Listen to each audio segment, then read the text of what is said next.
नमस्कार, मैं विशाखा ठाकुर। स्वागत है आप सभी का 3.0 टीवी में। वर्चुअल डिजिटल एसेट्स पिछले हफ्ते लिक्विडिटी प्रेशर और बढ़ी हुई अस्थिरता से सफर करने के बाद साप्ताहिक नुकसान को रिक्लेम करने की कोशिश कर रहे हैं।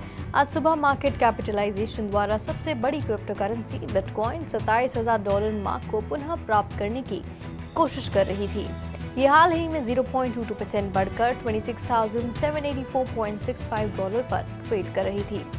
शनिवार को बीटीसी ने 17 मार्च के बाद से $25,833.34 के लोएस्ट लेवल को छू लिया। ये 11.25% का सबसे बड़ा वीकली लॉस 11 नवंबर के बाद का सबसे खराब वीक है।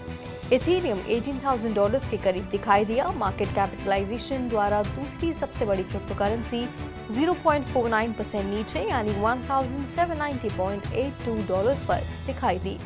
एनालिस्ट ने कहा कि क्रिप्टो मार्केट अभी लो लिक्विडिटी, यूएस में रेगुलेटर से इंडस्ट्री पर एक क्रैकडाउन और मैक्रो इकोनॉमिक चिंताओं सहित कई मुद्दों का सामना कर रहे हैं। इस साल बिटकॉइन लगभग 59% ऊपर है, लेकिन कीमतें अस्थिर बनी हुई हैं। लो लिक्विडिटी के कारण हायर और लोअर मूव्स दिखाई दे रहे हैं। गायको में रिसर्च डायरेक्टर क्लारा ने कहा कि बिटकॉइन के लिए मार्केट डेप्थ में उल्लेखनीय गिरावट आई है। मार्केट डेप्थ अपेक्षाकृत बड़ी खरीद और बिक्री के आदेशों को अब्सॉर्ब करने की मार्केट की एबिलिटी को संदर्भित करती है। ब्लूमबर्ग की रिपोर्ट के बाद लिक्विडिटी सिचुएशन शायद खराब हो गई है कि दो सबसे बड़े क्रिप्टो मार्केट मेकर्स जेन स्ट्रीट और जंप क्रिप्टो ने अमेरिका में क्रिप्टो ट्रेडिंग से पीछे हटने का फैसला किया है, क्योंकि देश के रेगुलेटर्स नैसेंट इंडस्ट्री पर अपनी कार्रवाई जारी रखे हुए हैं। पिछले 24 घंटों में ग्लोबल क्रिप्टो मार्केट कैप 0.08% बढ़कर $1.12 ट्रिलियन हो गया। हालांकि टोटल क्रिप्टो मार्केट वॉल्यूम 1.57% घटकर $22.28 बिलियन हो गई, जिसमें से वर्तमान में DeFi वॉल्यूम $1.47 बिलियन या टोटल क्रिप्टो मार्केट वॉल्यूम का 6.61% है। सभी स्टेबल कॉइन की वॉल्यूम अब $19.51 बिलियन है, जो कि क्रिप्टो मार्केट की टोटल वॉल्यूम का 87.58% है। बिटकॉइन का डोमिनेंस वर्तमान में 46.29% है। दिन में 0.02% की कमी दिखाई दी। IC15 टॉप 15 टोकन्स का बैरोमीटर 0.24% ऊपर 37,574.24 पॉइंट पर था। इस बीच BTC ऑर्डिनल्स BRC20 टोकन पर एक दिलचस्प डिबेट चल रही है। कई पार्टिसिपेंट्स ऑर्डिनल्स प्रोटोकॉल के माध्यम से BRC20 टोकन मिंटिंग पर सेंसरशिप लगाने की मांग कर रहे हैं, जिसने बिटकॉइन नेटवर्क को अवरुद्ध कर दिया और ट्रांजैक्शन फीस भी बढ़ गई है। बिटकॉइन डेव मेलिंग लिस्ट पर डिबेट चल रही है, जो बिटकॉइन के डेवलपमेंट के बारे में चर्चा करती है। राय इस बात पर बटी हुई है कि क्या BRC20 मिंट्स पे अचानक उछाल को रोकने के लिए और अधिक कठोर कदम उठाए जाने चाहिए। बिटकॉइन ब्लॉकचेन अब शुरुआती साल की तुलना में काफी बड़ी है। ऑर्डिनल इंस्क्रिप्शन की पॉपुलैरिटी में वृद्धि ने इसके विस्तार को गति दी है। डेटा एनालिटिक्स फर्म ग्लासनोड के अनुसार फरवरी से चेन में एडिशनल 24 GB डेटा जोड़ा गया है। ये कुछ ही महीनों में 5.3% की बढ़त और पिछले साल इसी समय से 18% की बढ़त का प्रतिनिधित्व करता है। इसके अलावा करंट बिटकॉइन ब्लॉकचेन की साइज 480 GB से थोड़ी कम है। इसके अलावा ये पहली बार फरवरी 2012 में 1 GB को पार कर गया। ग्लासनोड ने नोट किया कि त्वरित साइज में बढ़त के कारण प्रेडिक्शन को एडजस्ट किया लगाया गया है। लगातार 2.5 MB ब्लॉक के साथ चेन का साइज जून में किसी समय 500 GB तक पहुंचने का प्रेडिक्ट किया गया था। ग्लासनोड के अनुसार लार्जर फुल 4 MB ब्लॉक सितंबर तक इसे 600 GB तक पहुंचा देंगे। हाल ही में एक घोषणा में UAE के DMCC मल्टी कमोडिटीज ने यूनाइटेड स्टेट्स में एंटरप्राइज ब्लॉकचेन इंफ्रास्ट्रक्चर और सर्विसेज के प्रोवाइडर एंकर के साथ कोलैबोरेशन की घोषणा की। समझौते के अनुसार वे इनोवेटिव प्रोडक्ट्स इंफ्रास्ट्रक्चर और एडवाइजरी इंक्यूबेशन के डेवलपमेंट के माध्यम से DMCC क्रिप्टो सेंटर में 550 से अधिक Web3 मेंबर बिजनेसेस को सपोर्ट करेंगे। DMCC क्रिप्टो सेंटर के भीतर बिजनेसेस के लिए एंकर के सॉल्यूशंस अवेलेबल करवाए जाएंगे, जिससे उन्हें application specific blockchain engineering, node infrastructure, Web3 gaming solutions, NFT marketplace solutions, staking और डिसेंट्रलाइज्ड फाइनेंस प्रोडक्ट सहित प्रोडक्ट और सर्विसेज की एक वाइड रेंज तक एक्सेस मिलेगा।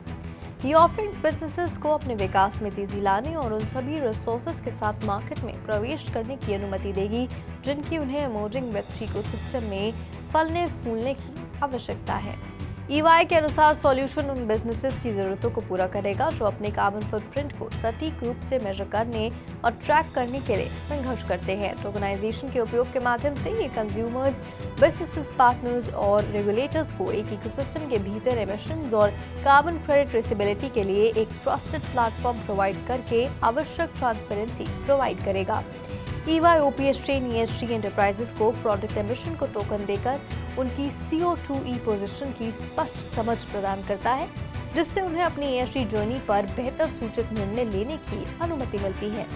EY OPS train ESG carbon emission token के लिए इंटरवर्क अलायंस स्टैंडर्ड के लिए बनाया गया है, जो एंटरप्राइज के करंट CO2e पर इमिटेबल रिपोर्टिंग प्रोवाइड करता है और जो प्रमुख एमिशन डेटा वैलिडेटर्स के इंटीग्रेशन के माध्यम से इंडिपेंडेंटली वेरीफेबल है।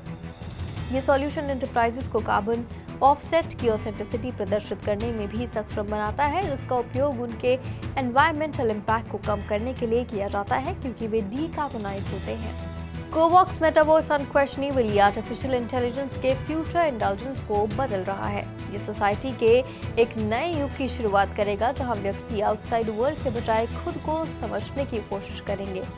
आने वाले वर्षों में कोवॉक्स हमारे जीवन की कई समस्याओं को हल कर सकता है। ये एक पूर्ण जागरण है, एक गोल्डन एज जिसमें हम मशीन लर्निंग और आर्टिफिशियल इंटेलिजेंस के साथ समस्या को हल कर रहे हैं, जो दशकों से साइंस फिक्शन का विषय रहे हैं। AI सबसे इम्पोर्टेंट प्रोजेक्ट है जिसे ह्यूमंस ने शुरू किया है। कोवॉक्स मेटावर्स के साथ एक डिजिटल ट्विन में आप समझेंगे कि कैसे आर्टिफिशियल इंटेलिजेंस और मेटावर्स आपके जीवन, नौकरियों, समाज, व्यवसायों और रिश्तों में भूमिका निभाएगा कि हम अपने डेली लाइफ को कैसे ऑपरेट कर रहे हैं, क्योंकि कोवॉक्स वर्चुअल रियलिटी में आने से कोई भी पीछे नहीं हटेगा। एक शेयर्ड स्पेस में हमारी वर्चुअल रियलिटी से और ये एकीकृत हो सकता है। रियल वर्ल्ड की तुलना में कोवॉक्स मेटावर्स दुनिया में अधिक ट्रांजैक्शंस होंगी। 13 और 14 जुलाई 2023 को ministry of home affairs Gurugram Haryana में NFTs, AI और मेटावर्स के युग में क्राइम और सिक्योरिटी पर G20 कॉन्फ्रेंस की मेजबानी करेगा।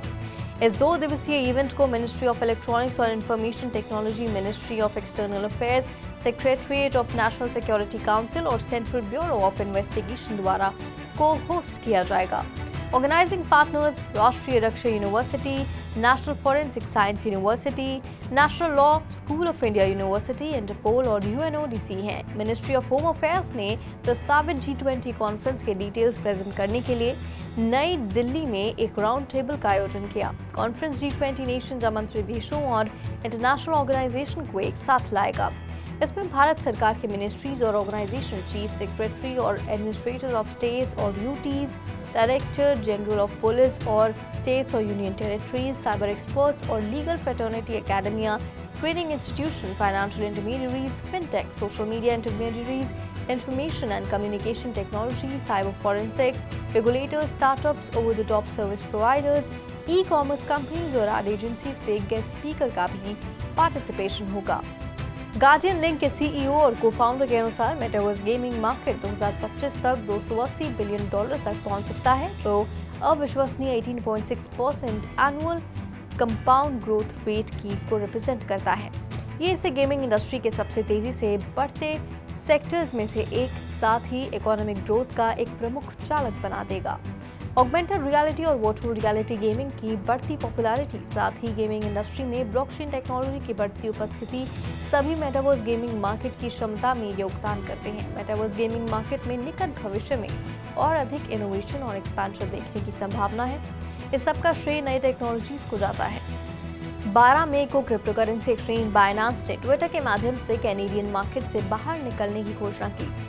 इसने अपनी विड्रॉल को प्रोएक्टिव के रूप में वर्णित किया क्योंकि कनाडा के रेगुलेटर्स की नई रेगुलेटरी गाइडलाइंस ने उन देश के क्रिप्टो करेंसी मार्केट को नुकसान पहुंचाना जारी रखा। कनाडा ने हाल ही में प्री रजिस्ट्रेशन प्रोसीजर शुरू करके क्रिप्टो एसेट्स को ट्रेड करने वाली साइटों के नए कानूनों को कड़ा कर दिया। ओंटारियो सिक्योरिटीज कमीशन की वेबसाइट के अनुसार कानूनों का उल्लंघन करने वाली कंपनियों को एनफोर्समेंट एक्शन का सामना करना पड़ सकता है। नई CSA रेगुलेशन स्टेबल कॉइन को सिक्योरिटी के रूप में क्लासिफाई करते हैं और कंपनियों को कैनेडियन क्लाइंट्स को किसी भी क्रिप्टो एसेट को खरीदने और बेचने के लिए क्रिप्टो कॉन्ट्रैक्ट में प्रवेश करने की अनुमति देते हैं, जो खुद एक सिक्योरिटी और डेरिवेटिव है।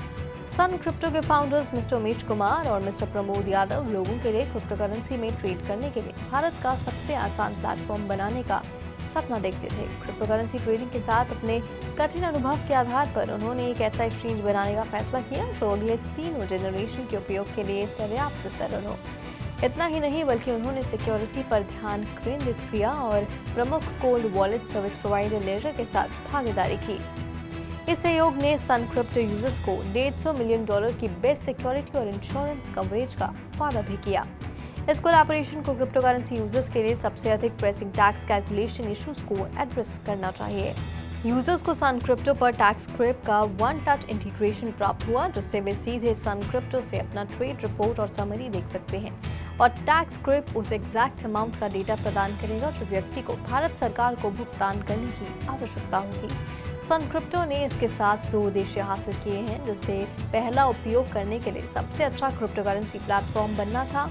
दूसरा, ये क्रिप्टो टैक्सेशन रिपोर्ट तैयार करने के लिए टैक्स क्रिप के साथ वन टच इंटीग्रेशन को लागू करने वाले एक्सचेंजों में से एक होगा, जिससे क्रिप्टो टैक्स को कैलकुलेट करने की टाइम कंज्यूमिंग प्रोसेस कम हो गई।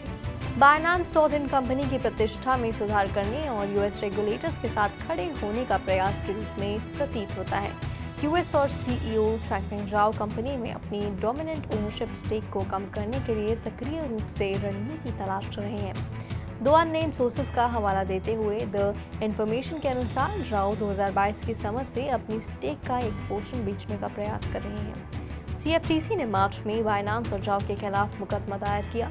सीएफटीसी ने दावा किया है कि बाइनांस एक इलीगल एक्सचेंज चलाता है और उसका दिखावा कंप्लायंस प्रोग्राम है। इसने बाइनांस, झाओ और पूर्व कंप्लायंस चीफ पर जानबूझकर अमेरिकी कानून का उल्लंघन करने और सीएफटीसी नियमों से बचने के लिए अमेरिका से बाहर एक्टिविटीज में एंगेज होने का आरोप लगाया।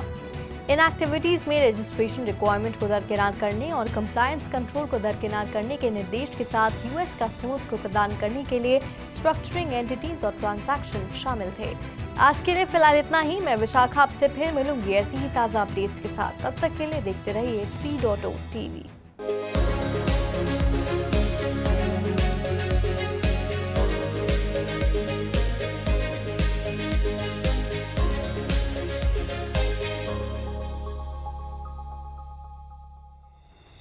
Virtual digital assets or VDAs are trying to recuperate weekly losses after suffering from a liquidity pressure and increased volatility last week. This morning, Bitcoin, the largest cryptocurrency by market capitalization, was trying to reclaim $27,000 mark. It was recently trading up 0.22% at $26,784.65. On Saturday, BTC briefly hit a low of $25,833.34, the lowest level since March 17. It marked biggest weekly loss of 11.25%, the worst week since November 11. Ethereum hovers near $18,000. The second largest cryptocurrency by market capitalization was last quoting at $1,790.82, down 0.49%. The crypto markets are facing several issues right now, including low liquidity, a crackdown on the industry from regulators in the US, and macroeconomic worries, analysts said. Bitcoin is up around 59% this year, but prices have remained volatile with low liquidity exacerbating moves higher and lower. Clara Medele, director of research at Kaiko, said there has been a notable drop in market depth for Bitcoin. Market depth refers to a market's ability to absorb relatively large buy and sell orders. The liquidity situation has probably worsened after Bloomberg reported that Jane Street and Jump Crypto, 2 of the biggest crypto market makers, have decided to step back from crypto trading in the US as the country's regulators continue their crackdown on nascent industry. The global crypto market cap edged up 0.08% to $1.12 trillion over the last 24 hours. The total crypto market volume, however, decreased 1.57% to $22.28 billion, of which DeFi volume currently stands at $1.47 billion or 6.61% of total crypto market volume. The volume of all stablecoins is now $19.51 billion, which is 87.58% of the total crypto market volume. Bitcoin's dominance is currently 46.29%, a decrease of 0.02% over the day. IC15, the barometer of top 15 tokens, was at 37,574.24 points, up 0.24%. Meanwhile, an interesting debate was raging over BTC Ordinal's BRC20 token. Many participants are demanding to impose censorship on minting BRC20 tokens via the Ordinals protocol, which clogged the Bitcoin network and sent transaction fees sky high. The debate is playing out on the Bitcoin Dev mailing list, which hosts discussions about Bitcoin development. Opinion is divided on whether more drastic steps should be taken to curb the sudden surge in BRC20 mints.